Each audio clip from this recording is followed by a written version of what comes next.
தனது வீட்டில் உளவு பார்க்கும் கருவியை வைத்தது அன்புமணிதான் என குற்றம் சாட்டியுள்ள பாமக நிறுவனர் ராமதாஸ், உலகத்தில் தந்தையை வேவு பார்த்த மகன் இருக்கிறார் என்றால் அது அன்புமணிதான் என காட்டமாக கடிந்துரைத்துள்ளார். நான் 17ஆம் தேதி பொதுக்குழு அறிவிச்சிருக்கிறேன்.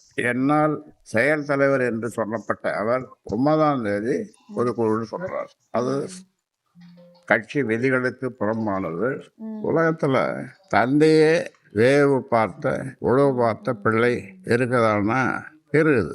அது என்ன வேவு பார்த்துருக்காங்க. அது மாதிரி இது சம்பந்தமாக காவல்துறையிடம், விழுப்புரம் மாவட்டம் கிளியனூர் காவல்துறையிடம் இன்ஸ்பெக்டரிடம் அவரை வரவழைத்து புகார் கொடுத்தேன். அதே போன்று சைபர் கிரைம் அந்த துறையிடமும் புகார் கொடுத்திருக்கு. செயல் தலைவர் மீது நம்ம குற்றச்சாட்டு தெரிவிக்கிறது எந்த அடிப்படையில் சார்? விசாரணை நடந்துட்டு வேற யாரும் நீ தான் வச்சிருப்பியா? நீ வைக்கல, நீ யாருமே வைக்கல. நீங்க அவர் தான் வச்சாருன்ற ஒரு இது சொல்றீங்களா, கருத்து சொல்றீங்களா? இன்னும் வேற யாரும் வச்சிருப்பாங்க.